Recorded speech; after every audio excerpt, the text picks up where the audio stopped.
now to these enemies and to the scriptures that talks about these enemies. Deuteronomy chapter 7, verse 1. And when the Lord thy God shall bring thee into the land whither thou goest to possess it, and hast cast out many nations before thee, excuse me, the Hittites and the Girgashites and the Amorites and the Canaanites and the Perizzites and the Hivites and the Jebusites. Notice what it says, 7 nations greater, 7 nations mightier than you.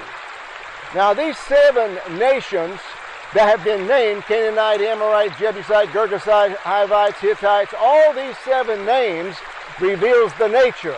The nature is in the name. Now, even though that you're talking about a physical land, we're now talking about the real kingdom of God, the real domain.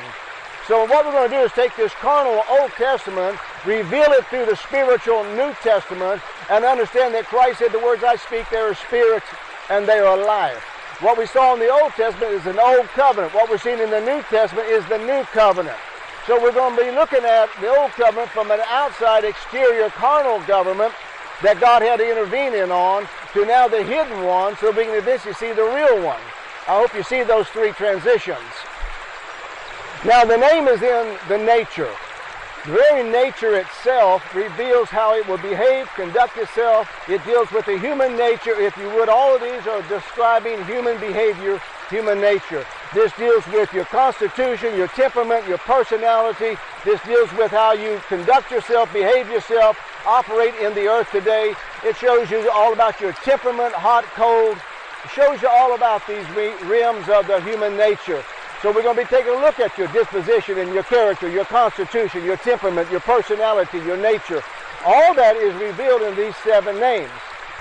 Now what he tells us is this is why we need a king. This is why we need authority to drive these enemies out. He says 2 primary things about these enemies that are within. He says, number 1, he said they are, notice this term, the 7 enemies, they are greater than you, they are mightier than you. These evil spirits, we'll call them that in a moment, these evil spirits are the ones that's absolutely given us a problem. So let me take you back now to human nature, divine nature.